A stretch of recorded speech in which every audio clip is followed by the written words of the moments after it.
we are back today at the apiary to introduce ourselves a queen. I believe this colony is still hopelessly queenless, so it's literally going to be introducing her. I'm going to unpop the tab straight away because they've been hopelessly queenless for quite a while, and we'll go straight in and see how they are doing. So it is nice to actually see that we may actually have a good little honey flow going on now, because there's a lot of activity here, as opposed to my last video about the June gap. Hopefully we're seeing that the June gap is now over. Now, I filled these up to the brim straight after the video. As you can see, they are now quiet and everything has been sealed in with a bit of syrup in there. So a couple of comments were put on some forums as well regarding oh, that's very Chinese method with regards to feeding them. But when you're raising nukes, what other system do you have? It is one of the best methods that you can do to give them in the June gap is a sugar feed. Now, in terms of supers, making honey, definitely not. That is what I would call an alternative method of raising or producing honey. I would never even dream of, you know, putting a super on while doing that. So just having a check across there, you can see now there's definitely a shine on there this time as opposed to the last, which is really good to see. Watch yourself, ladies.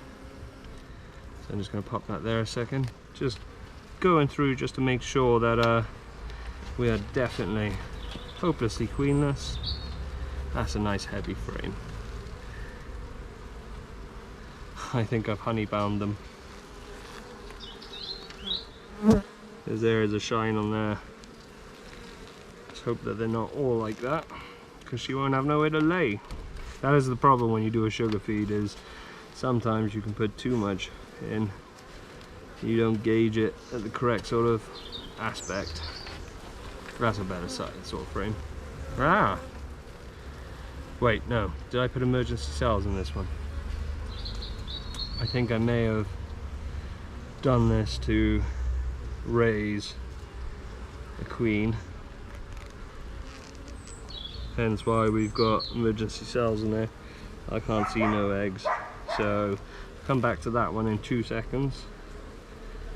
And we'll gauge that now, because we can definitely raise off that. It's another heavy frame, capped honey across there. Well, I say honey, it's definitely syrup.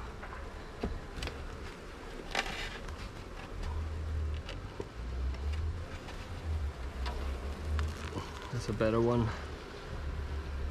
No eggs or anything like that. As you can see, they're dwindling on numbers a bit by there, so I'm going to rotate these out a bit, and we're just going to go straight in and sort out these. Now ideally I would like to keep them, because I got a postal queen. I'm in two minds whether to use this queen down my other apiary or to leave this one produce a nice one. The dilemma, because there's some decent looking emergency cells across there. So I'll take that one out. They can eat that. It's a nice one by there.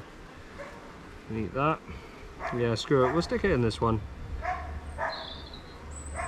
because they're small on their numbers, and I would rather them be straight away, if we can, to have their numbers ramped up.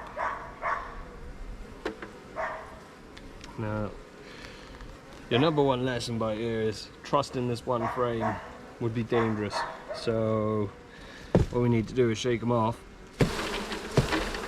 and make sure that there is no others in there, because the likelihood is I could have quite easily have missed one, which I haven't, which has obviously upset them, which I didn't want to do. But if I had left them like that, I'm now going to rotate this one because it's got more cells on the back, which will enable a better laying pattern for Queenie, and create a little gap so I can stick her in. And we're just going to go straight in and introduce this queen. Let's see how that goes. So, BS honeybees, I love their bees. Nice yellow dot on her just by there. And just watch and see what happens when they realise there is a queen. They'll get so excited now and will come straight into it. Now, Lawrence from Black Mountain Honey recently done a video where he uncapped and introduced the bee straight away, the queen. I don't think I've got the courage to do that as of yet. But you can see it's nice, calm. You know, it's a decent introduction, that is, which is what you're looking for. If you see sometimes you can see a wild, and I mean a wild approach where they go ballistic. You may interpret that as being aggressive, but no, this is now where they've obviously shared it across. You can see there's a lot more interest. They're really excited by here. Thank God we found a queen. This is awesome. You know, so this is a really, really good approach. Now, I'm not going to do the unclip straight away in the sense of release it straight away, just because these are quite mature bees. There's not a lot of nurse bees in this one because they've been queenless for quite a while. I kept frames in this because, as in like brood frames, because as soon as you go to a point where you have a queenless colony, there is no brood. The pheromone for the actual brood itself is what stops the female, the workers, from producing or laying eggs. Second, that you've got no cat brood or no open brood within the frame, that pheromone goes, and that is what causes a laying worker. So they all start to then decide, right, you know what, we're gonna start laying, and their ovaries start to become active because that pheromone is misplaced. Hence why it's so important having a queen. So that's why I keep a frame of cat brood or open brood at all times, just so it stops that, you know, from happening with the laying worker. So that's probably your most effective way of, you know, preventing a laying worker. So I may even call that video, because it's a bit of a lesson on, you know, preventing a laying worker in your colony, is all due to the fact that you haven't got that pheromone.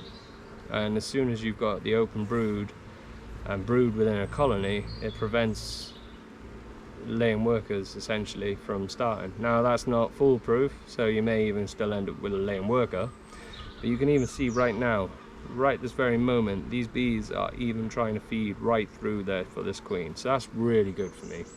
Non-aggressive. Finger test then is just rub your finger across, and you can see the way they go over there is really, really positive. So I'm just going to go in and do the unclip, just so I know when I'm away next week, she should be absolutely good as gold and shouldn't have no issues with her introduction. And I missed my other tool for this. I've got a worker bee right here trying to get in, and that's it, both unclipped.